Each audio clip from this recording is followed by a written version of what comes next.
Global Housing Crisis, Challenges, and Sustainable Development Paths Practical Exploration. Based on SDG 11, housing, as a basic need for human survival and development, is the core pillar of the United Nations Sustainable Development Goal SDG 11, building inclusive, safe, resilient, and sustainable cities and communities. SDG 11 clearly states ensuring access to adequate, safe and affordable housing for all.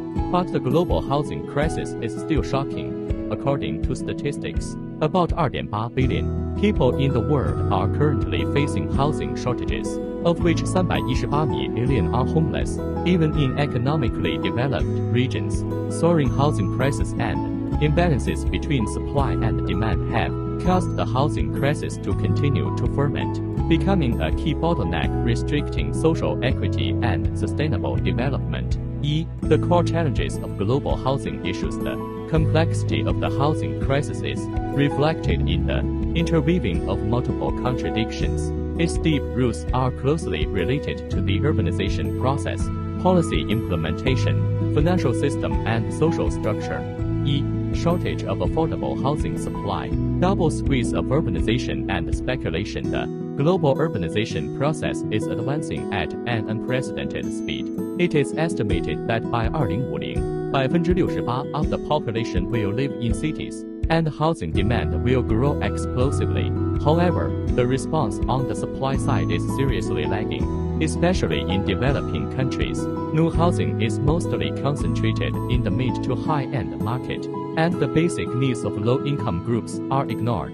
What is more serious is that real estate speculation has spawned a housing price bubble. For example, the price-to-income ratio in some hot cities in China has exceeded 10, which means that an ordinary family needs to spend more than 10 years of income to purchase a house. Housing has been alienated from a necessity of people's livelihood to a financial speculation tool, further exacerbating the imbalance between supply and demand. Policy implementation barriers, lack of inclusiveness and quality. Although many countries have introduced affordable housing policies, such as Malaysia's PREMA program and RumahWIP project, the high threshold application conditions such as household registration, restrictions, and strict income proof keep the real low-income groups out, and the policy dividends are difficult to accurately reach the demand side. In addition, some affordable housing uses inferior building materials to reduce costs, resulting in frequent problems such as wall cracking and pipeline aging, which not only pushes up long-term maintenance costs, but also threatens the safety of residents' lives, deviating from the basic principle of safe housing. Financial system barriers, the superposition of housing purchase thresholds and credit discrimination for low and middle-income groups. The lack of housing financial support has become the biggest obstacle to getting on board. Banks tighten mortgage approval for risk considerations, and non-fixed income groups such as freelancers and gig economy practitioners are often turned away due to unstable income.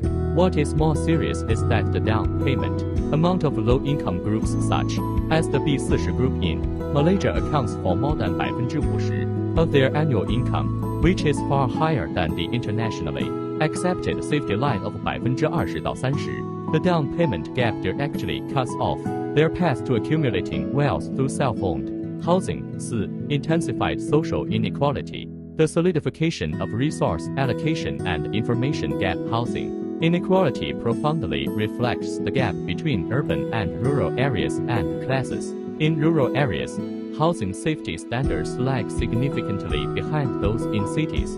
For example, farmhouses in earthquake-prone areas lack earthquake-resistant renovation and have extremely weak disaster resistance. Information asymmetry further amplifies the injustice. Low-income groups know little about government subsidy policies and low-interest loan channels, and miss the support they should have enjoyed, forming a vicious cycle of the poorer the more difficult it is to obtain housing resources. Global solutions and practical paths based on SDG 11. Solving the housing crisis requires multi-dimensional coordinated efforts. Combining global best practices, breakthroughs can be made in 4 aspects: policy, finance, Technology and social governance. E.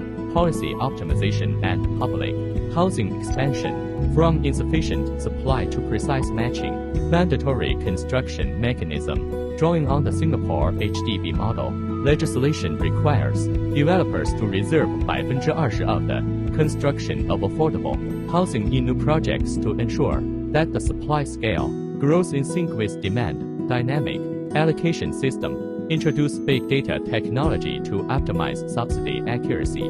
For example, China adjusts the application standards for affordable housing in real time based on the Housing Affordability Index high to avoid policy arbitrage, suppressing speculative behavior through tax leverage such as imposing high stamp duties on non-first-time homes and purchase restrictions, restricting foreign investment in home purchases. The financial attributes of real estate are stripped away and the essence of living is returned. R. Financial innovation and consumer empowerment. Lowering the threshold and improving capabilities. Rent first, buy later model.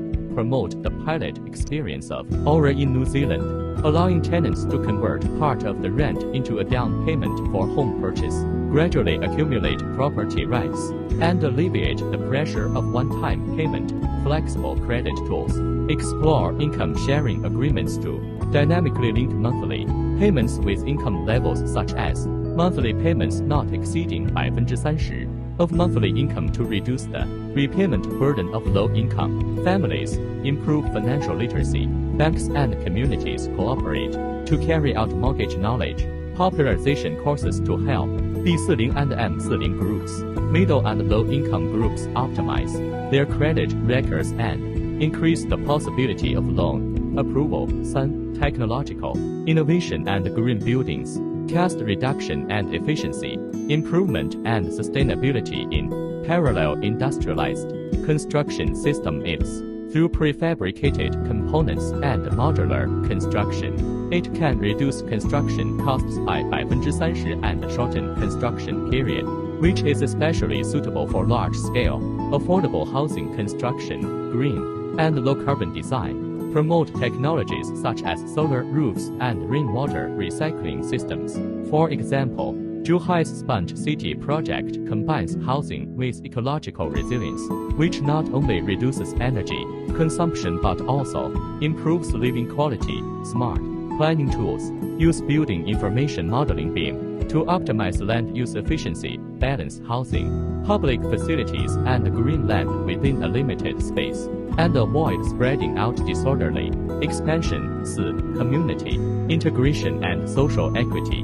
Breaking isolation and improving transparency. Mixed income community construction. Avoid the concentration of low-income housing. Promote the mixed residence of different income groups through planning and design, and reduce class isolation and social exclusion. Digital governance empowerment. With the help of China's Digital Village, One Map, and other models, housing policies, subsidy applications, housing information, etc., are included in a unified platform to eliminate information barriers and ensure fair and accessible policies. Reflection. Why is housing ownership the core pillar of national development? Housing ownership is not simply owning a place to live. It is not only a concrete manifestation of human rights to survival and development, but also an invisible cornerstone that supports national economic resilience, social stability, and sustainable development. From individual well-being to macro governance, the deep value of housing ownership runs through multiple dimensions of national development and has become a key indicator for measuring social progress and governance effectiveness. E. Strengthening economic resilience. From family wealth anchor to macroeconomic stabilizer, housing, as the most core long-term asset of a family, is an important carrier of wealth accumulation and intergenerational mobility. For ordinary families, the value preservation and appreciation characteristics of real estate can not only resist inflation risks, but also release consumption potential through the asset effect. When a family has a stable house, it is more willing to increase spending in education, medical care, leisure, and other fields. thereby driving domestic demand and forming a positive cycle of housing stability, consumption, upgrade, economic growth. At the same time, housing ownership provides residents with mortgageable assets, making it easier to obtain entrepreneurial loans or deal with sudden financial crises, indirectly promoting employment and the development of small and micro enterprises, and enhancing economic vitality. From a macro perspective, a healthy housing market is the ballast stone of economic stability.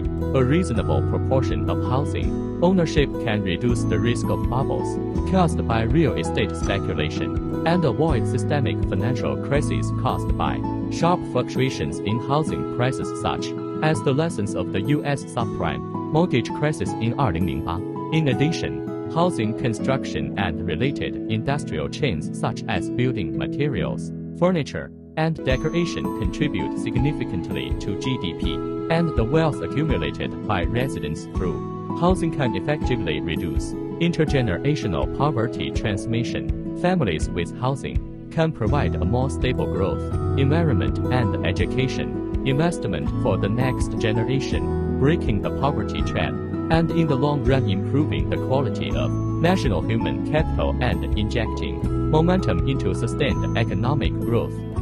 Promoting social equality, a catalyst from stable housing to equal opportunities. Stable housing ownership is the hidden infrastructure of social equity. When an individual or family owns their own housing, it means gaining a sense of security that is rooted in the community for a long time. This sense of security is actually transformed into active investment in education and employment. Children can go to school nearby to avoid interruptions in education due to frequent relocation. Adults can participate in workplace competition more stably and reduce career fluctuations caused by unstable housing. Data shows that among families with houses, the enrollment rate of children and the employment rate of adults are significantly higher than those of families without houses, which means that housing ownership is quietly rewriting the pattern of opportunity distribution and allowing low-income groups to obtain upward mobility through stable housing. On the contrary, housing inequality is often the fuse of social contradictions. When a large number of groups are forced to be marginalized because they cannot afford to buy houses or fall into the dilemma of house slaves due to high mortgage pressure, it is very easy to breed dissatisfaction with the social distribution mechanism and even cause group conflicts. The popularization of housing ownership can enhance citizens' sense of identity and responsibility for society through the psychological effect of those who have constant property have constant heart, reduce crime risk and social governance costs, and create a harmonious and stable environment for national development. 3. Anchoring sustainable development. The Blue Nose indicator of SDG 11, the United Nations Sustainable Development Goals SDG 11, take inclusive, safe, resilient, and sustainable cities as the core goal, and adequate housing for all is the premise and foundation of this goal. Without stable housing, other goals such as healthy life SDG 3 and quality education SDG 4 are out of the question. Imagine how a homeless family can ensure their children's vaccinations. How can children go to school on time to receive education? Housing is like a fulcrum that connects the paths to achieve multiple sustainable development goals for a country. Promoting the universalization of housing ownership is essentially building an inclusive city. When urban planning gives priority to the housing needs of low and middle income groups, and when housing construction incorporates green and low-carbon concepts such as energy-saving building materials and ecological communities, cities can truly achieve sustainability, meeting the housing needs of contemporary people without compromising the right of future generations to share resources and the environment. In this sense, the degree of popularization of housing ownership directly reflects the temperature and depth of a country on the road to sustainable development. In summary, housing ownership is a multidimensional engine for national development. It activates economic cycles, consolidates social equity, and anchors sustainable directions. The degree to which a country attaches importance to housing issues not only affects people's well-being, but also determines its resilience and long-term potential for development. As the ancients said, if everyone has a house to live in, the world will be at peace. In modern society, this wisdom is still the core proposition of national governance.